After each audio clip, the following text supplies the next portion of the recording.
भैया आपका कौन सा गांव है? कड़वासर गाँव है। किधर आया ये? कोयना की बाजू में। कोडिनार के बाजू में। ये भैंस आपने कितने रुपए की खरीदी? 1,45,000। कितना? 1,45,000। ये किसने दिलाई आपको? लाला भाई ने। लाला भाई ने। ये झनेली कितने दिन की है? 3 दिन की। 3 दिन की। हाँ। और तुम्हारा अनुमान कितना लीटर दूध दे देगी? 9-10 लीटर देगी। टाइम का, दोनों टाइम का कितना?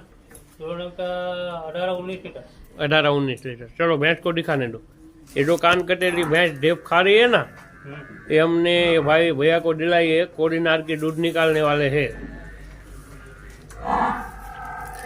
देखो भैंस, ये 145 की दिलाई, 1,45,000।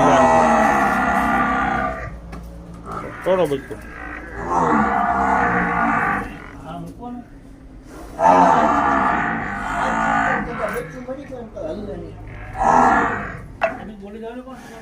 लाइव दूध निकल देता है।